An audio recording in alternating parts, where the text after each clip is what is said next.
Hi and welcome. My name is Kathleen. I am the yoga instructor here at Jeff, and I'm very excited about this chat today. So, going to give it a few moments to see who is logging on for the session.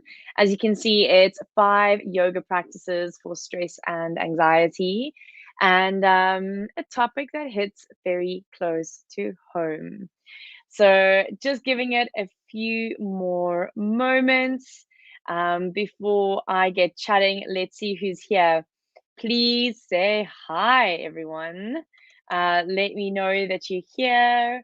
Um, Honestly, get the links out. And then we will go from there. I am hoping to see some faces again after this morning's yoga session. It was a great one, all about opening the heart space, opening front line of the body, and I felt really good. So join me again for this week. We'll have another live session tomorrow morning, Friday morning, which is our beginner's strength. Good morning, Shireen, Karen, Lauren, everyone, welcome. Thank you for joining in on this talk. And I know it's busy for everyone. There's lots going on. It's challenges, it's courses, it's one-on-ones. There, it's just absolutely amazing.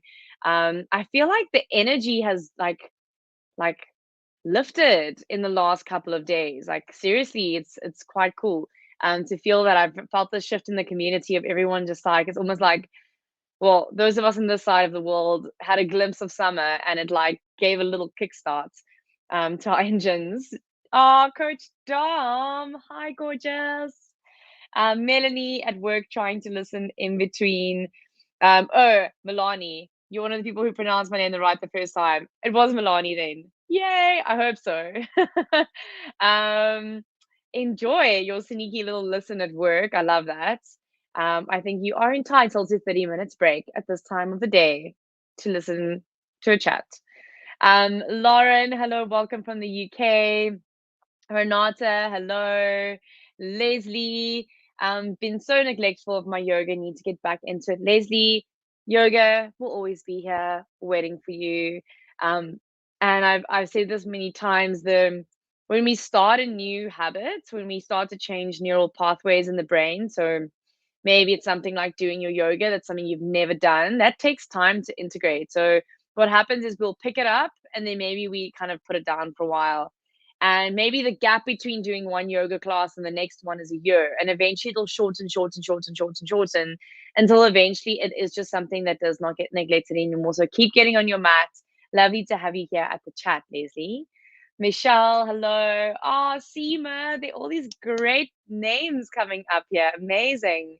Barbara Dalton, hello. Liesel, Pat, Haley, welcome everyone. Let's give it another moment or so before we get started. I think the links are Amy. Thank you for sending those links out. You are just the best. Um, Amy streaming me in the background. I'm going to see the link is in the yoga group. So perfect. That is all perfect. Welcome everyone. Oh, sorry. Shanae, also need to get back into my yoga. So nice to see your beautiful face. Thanks, Shanae. And yeah, I am here, always here, everyone. So get back on your mats once a week. Once a week. That's not asking too much. In fact, it's a beautiful gift you can give yourself. Marika, hey gorgeous, welcome. Nice to see you here. Ninifa, amazing to see your name here. Seamus, welcome. Esmari, yes, like a lunch break. Fantastic. Okay, welcome everyone.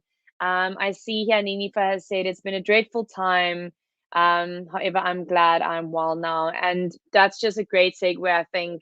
Ninifa, thanks for sharing. That we can use as a segue into this conversation is that times are not easy. Times are not easy, not mentally, emotionally, energetically, physically. Things have been tough for a lot of us. Things have been tough for quite a long time. And that really does take its toll. So when I thought about what I wanted to chat about today, of course, there's a million things, but to break it down into kind of five, it's not simple at all, but to break it down to five practices that I really use. So most of you who know me know that I was diagnosed with bipolar a couple years ago. And I think, don't quote me on this, but bipolar and a lot of mental, what would you say, diagnoses are all around the imbalance of the chemicals in our systems, in our brain, our hormone regulation, etc., etc. And it's all very connected. And so, on some level and on some scale, we're all up and down. I think, we're all going to be up and down. Some of us just get it a lot higher, going to perhaps our manic a lot more than others. And some of us go into deeper depression than others do. And like I said, I'm not a doctor, but in my experience in life, that really is a truth. And so I think very often when you haven't been given a diagnosis of you have anxiety or you're super stressed or you're running on burnout, you haven't heard this from a doctor or a professional, we feel like it's not appropriate to self-diagnose ourselves with these kinds of things, which can be dangerous. But I also think that it's very realistic that most people in the world right now are stressed and carrying a high amount of anxiety. Um, and so these practices have helped me very much in bringing in some balance into my life, into my physiology. I think that's the most important thing for me, is the ability we have to regulate our physiology, and not mask the symptoms. You're not masking the symptoms through these practices. Yes, it's great to use when you're in an actual panic attack or an anxiety attack, two different things, um, to help bring you back, but also as preventative medicine. I think that that's where the value in these practices really lie, is that what you're doing today when you take on these practices, it's paving your path for the next few days. It's like eating a good meal, right? So I am going to eat a really good, nutritious meal today. That meal is what's going to feed me for the next day, two, three, as those nutrients start to ooze out into my body. My body picks them up, uses them, and energizes me. And so your physical your physical practice, your food, your yoga food, is paving the way for you ahead. um, of course, you can use it as a on the day kind of thing, but like I say, I really want to encourage you to take these practices on as something that is more preventative medicine than it is just curing the symptoms from potential behavior, and loops that we are in, that is causing the symptoms in the first place. Hi, Lorna. Welcome everyone who is here. Nicolette, welcome, welcome, welcome. And so the first practice, quite simple, is asana. So asana is the physical practice of yoga. It is what I teach in the mornings on our mats. And the physical practice of asana is there to bring your body into balance and into harmony, so that you have the opportunity to be able to sit still enough for longer and more deep breath work, and of course meditation. And so moving your body for anxiety and stress, I cannot say this enough. I think most of you here know this. Those 30 minutes when you're on your mat, um, or you're taking a hike or whatever it is, um, that is a great way to bring your mind out of any thought loops. But what I want to encourage you to do with this kind of body movement and asana yoga is to be very mindful that you're doing it with a slow deep breath, so that we are able to calm the nervous system. So doing something like a simple sun salutation, spinal rolls, some twists as you use your breath. You can move into more static postures like a child's pose, or Viparita Karani, when you're lying on your back and your legs are up the wall. It's different to, for instance, going out and doing a 30-minute workout where you're getting your heart rate up, you're spiking, it's exciting, you're getting those happy hormones going, you're like rushing around and you're really just like building up all your energy.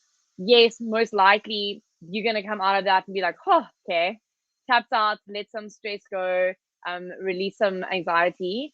But what I'm talking about is doing it in a different way. So also still moving your body, but doing it a lot more mindfully, doing it slower, and putting our body in a state where it's not in fight or flight, it's not feeling stressed. You're not counting your AMRAPs. There isn't stress to it. So you're not layering any stress on the body movement. In fact, you're trying to eliminate any stress or anxiety from the movement. So asana would definitely be my one of my first tips or practices, and that is simply getting on your mat. And I know there's a lot of you here, Lorna, Esmari, Pat. There's a lot of you, Marika, who really have started to understand what the practice of getting on your mat can do for your mental health. So that would be number one, is get on your mat. It doesn't have to be a 30-minute sweat session. You can do spinal rolls. I've written down here lymphatic work, a beautiful practice. You're not only detoxing on a physical level, but you can detox then on a mental, emotional level, energetically, where you really start to have the intention of letting go of toxic thoughts and repetitive behaviors. So that all comes in a lot with intention. Number two, which I think is quite an obvious segue, is breath work. We all know this. I can ask you right now how you feel. So if you have to sit right now, close your eyes and take a breath in and take a breath out. And just notice for a moment, if you've just been sitting around at your computer, or maybe you've rushed to get to this talk, where your heart rate is and the rate of your breath. And so you can open your eyes. And so you'll notice when you are in a relaxed state that your breath is generally quite long, it's quite slow, not necessarily super deep, but it's just moving at an easy rhythm. And so when we start to go into our heads, I always like to say it's like this little reverse forward and backwards, like a chicken egg situation for me when it comes to using like breath work and anxiety, because I know that when I start to stress, right, something's going on in my mind. Say the stress can come from a thought, the stress can come from an experience, an interaction. The stress can come from memory. So there are many ways that stress can creep into our mind. And once it's crept into our mind obviously translate or communicates that with our body to say there's something going on. I'm feeling a little bit stressed, and it starts to tap into a different part of your nervous system. All right, that's your sympathetic nervous system. It's your fight or flight or freeze. Um, and when we go into that, what happens is our body removes its attention and focus from parts of the body that don't need it in that fight or flight, and just goes into like the necessary parts. So we want our heart to be beating, right, in case we need to get away. We want our breath to be moving, we want oxygen moving into the body. We want our mind on alert, okay, so we're getting oxygen in, and so your breath starts to increase. I think we all know this. And the practice of yoga offers that the teachings of the different breath works for many different reasons, where we can start to work it from the outside in. So how I've just explained it, from the little thoughts or whatever the trigger was, it goes in through the mind, in through the body energetically, and then it manifests in the physical body. If you start at the manifestation of the physical body, if you find yourself, so I get this a lot. Oh, last week was a hectic week. Last week I think I had an like an anxiety attack almost every day, or stress, panic attack every day.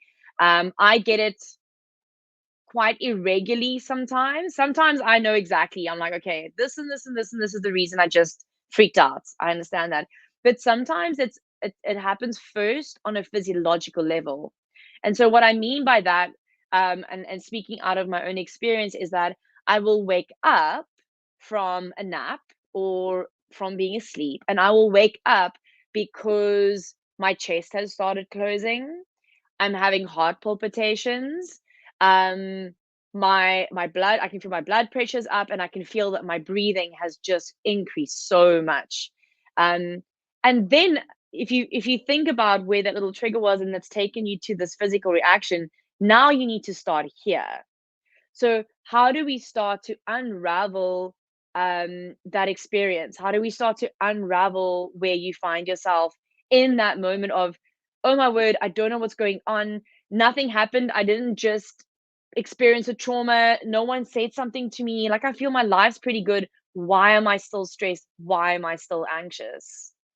Because it sits within our bodies and it sits within our cells.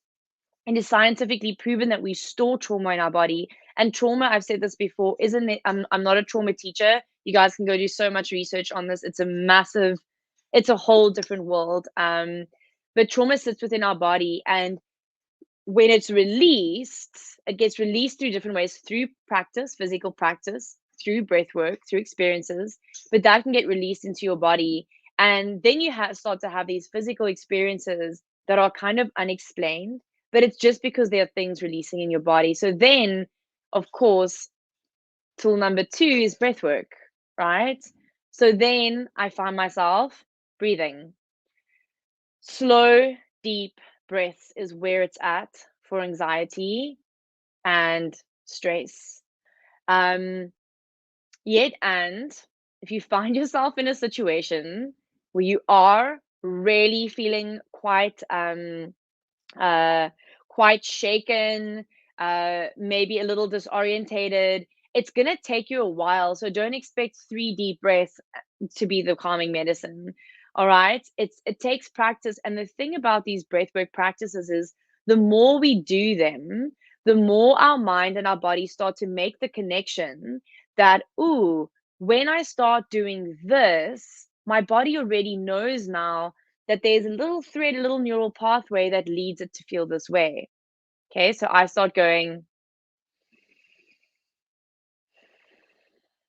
if this isn't something you do, it's going to take your body a little while to catch up and catch on that there's an intention behind that.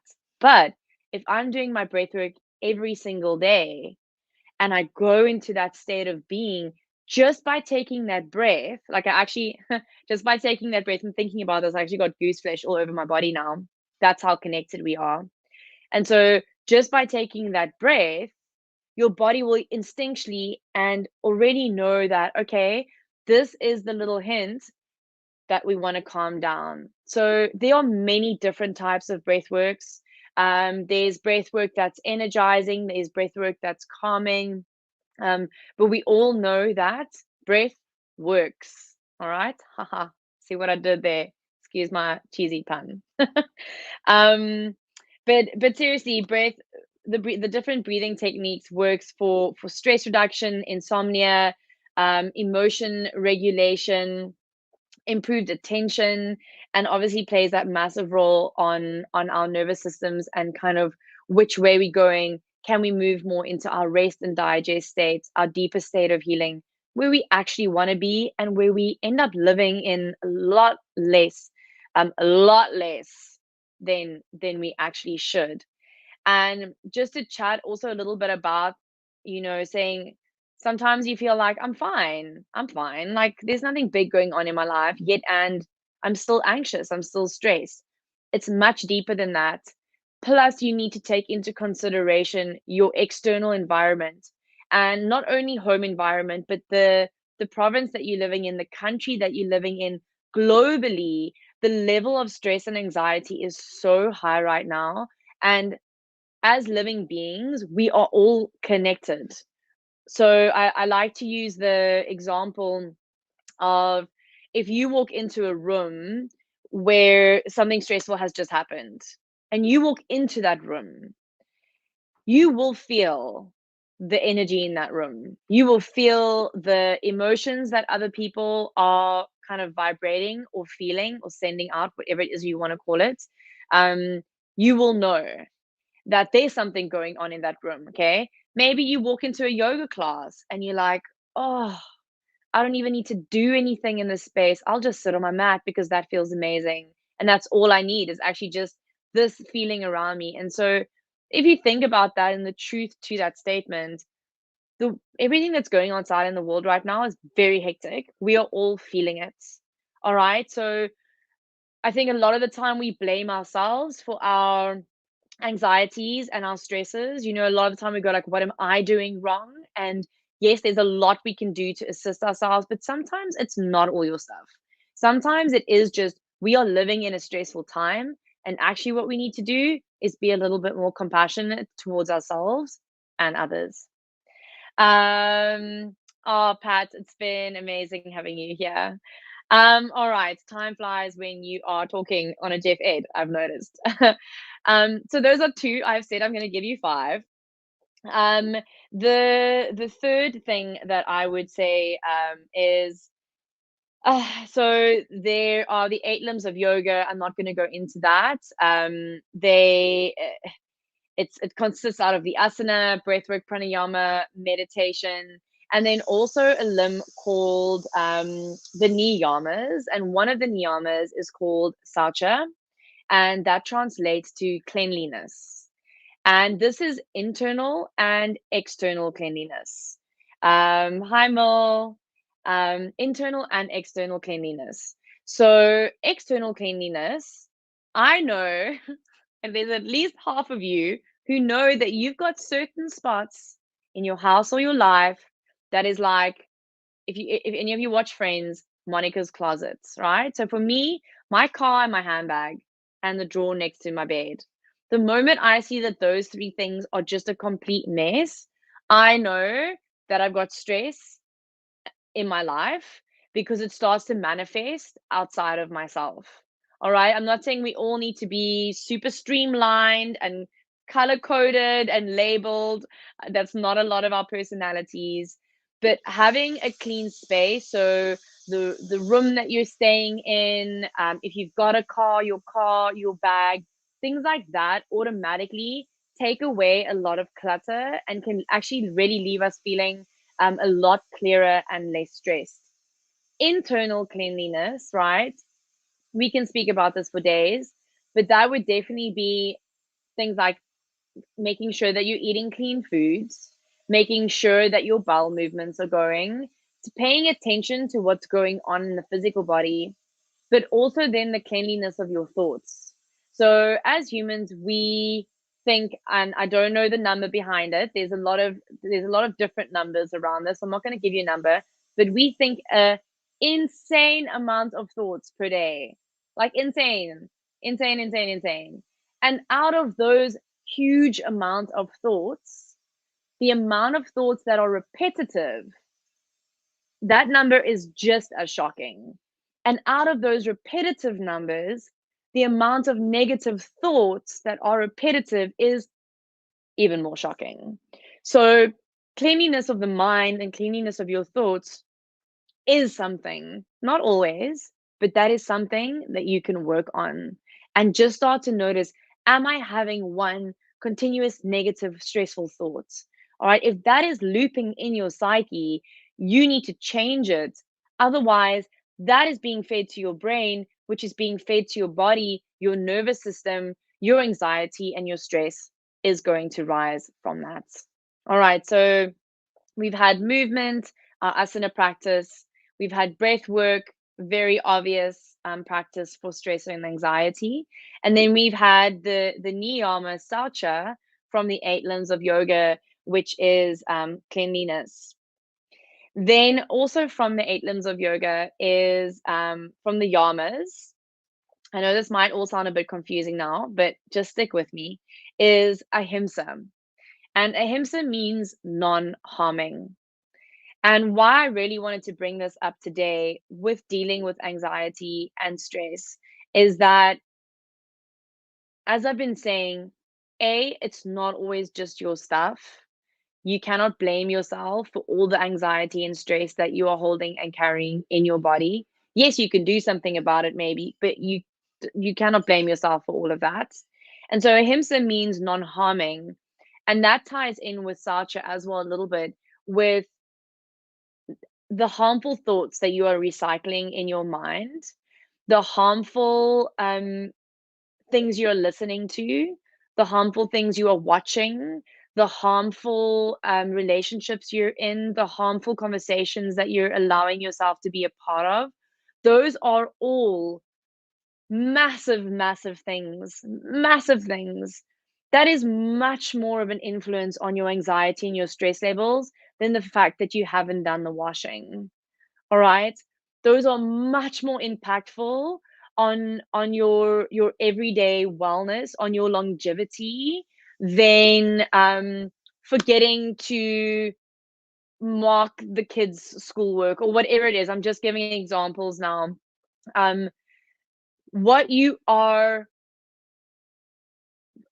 I think of the Afrikaans word now, jy jouself blootstel. Um, what you are, kan iemand my help hier? So Esmarie, wat's die Engels vir as jy jouself blootstel aan iets? Guys, I'm so bilingual, I'm sorry. Sometimes the English or the Afrikaans just escapes my mind. But basically what you are coming into contact with, whether that be person, experience, whether it's social media, whether it is listening to a pod expose. Thank you. Thank you. Thank you, everyone. What you expose yourself to plays a huge, huge, huge, huge, huge role. This is me speaking out of experience.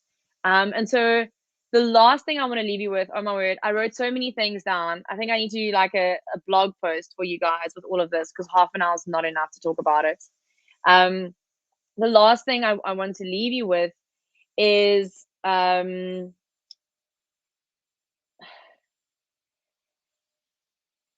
meet yourself where you are. Meet yourself where you are and realize that we are all individual. And what works for me is not necessarily going to work for you or might not actually work for you at all. This includes different type of physical practices, different types of breath work, etc., etc. But I encourage you to look at the go a little bit deeper. Um, Anxiety and stress are symptoms of much deeper thing, whether it's deeper things on a physiological level within your body that you're holding on to, or whether it's stuff that's stuck in your psyche, or maybe energetically or emotionally you are you are running loops. So start to notice what loops you are running. Thought loops, emotional loops that you're holding in your body, behavioral loops that you are doing that are repetitive. And so instead of trying to add good, I say this a lot, I've told this to all of you before, I think. Instead of adding on like good, good, good, good, I'm gonna eat more healthy, I'm gonna do more exercise, I'm gonna do all these things they tell me to do that's gonna make me feel better. Look at what you're doing look what you're already doing that's making you not feel better. Start to eliminate before you add. What's one stressful thing that you can take out of your life? One little thing you do, see if you can do it differently. Think outside the box. That's really changed a lot of things for me, is to be able to go, oh, I've got to do it this one way. This thing stresses me out and I've got to do it at this time, blah blah blah blah. Yes, that's true for a lot of things, and then we need coping mechanisms and skills and tools to navigate that. But you'll be surprised that if you actually look at just changing things up, perhaps it's the time you do it. Perhaps it's the person you do it with. You'll notice that you can make really big shifts and changes in your emotional state. And that's 30 minutes. I can't believe it. There's still so much that I have to say. Maybe we should do a 2.0 on this. But thank you everyone for joining. Please let me know if you have any questions. I would really like to get back to you if you've got any questions about breath work, if there's something that you're struggling with on an individual level and you just want a little bit of advice, you're welcome to send me a personal message. Perhaps it's about a routine or a ritual that you're struggling with, anything. I'm really here. So let me know if you have any questions around any of this. And Liesel, such a pleasure. Sending big hugs. Um, and yeah, guys, what I'm saying here is not completely new. It's not groundbreaking stuff. It's information that is and has been available to all of us, and that we all actually know. But sometimes we just need to be reminded of that. So I hope that you enjoyed these little reminders. Angela, such a pleasure. Michelle, such a pleasure. Ivor, sending you so much love and hugs. Seema, such a pleasure, everyone. If you found this helpful, if you know someone who would benefit from this talk, please share the link. You can just click on share on the side. You can copy the link and you can send that to anyone via Instagram, Facebook, or WhatsApp. If there's someone who you think might benefit from this, please send it their way. Leslie, the meme, just breathe, is so true in these times. 100% Leslie. Marika, such a pleasure. Lovely. See you later. More, I have shingles. My lymphatic system is clogged. I have it really badly. Any oils, etc., you can suggest for the pain.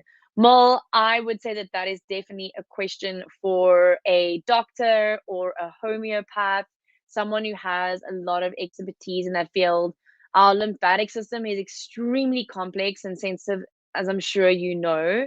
I generally just do lymphatic work, so taps and strokes and those kinds of things. But if and when there are issues with the lymphatic system already, you need to have medical advice on all these kinds of things. Um, so that would be my suggestion, is to just go to a doctor or a homeopath, maybe someone who's a doctor and a homeopath. Sometimes they have a really great uh, like they have a lot of options for you. So that would be my advice for you, Mole. Sending you lots of love, and lovely to have you here.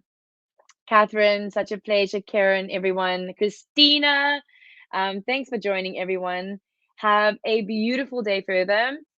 I will be back on tomorrow. I will be back on tomorrow morning, 7 a.m. live for our beginners strength session. And yeah, other than that, looking forward to seeing more of your Jeff Heroic Woman posts on the page. I did mine. Go check it out on Jeff Together.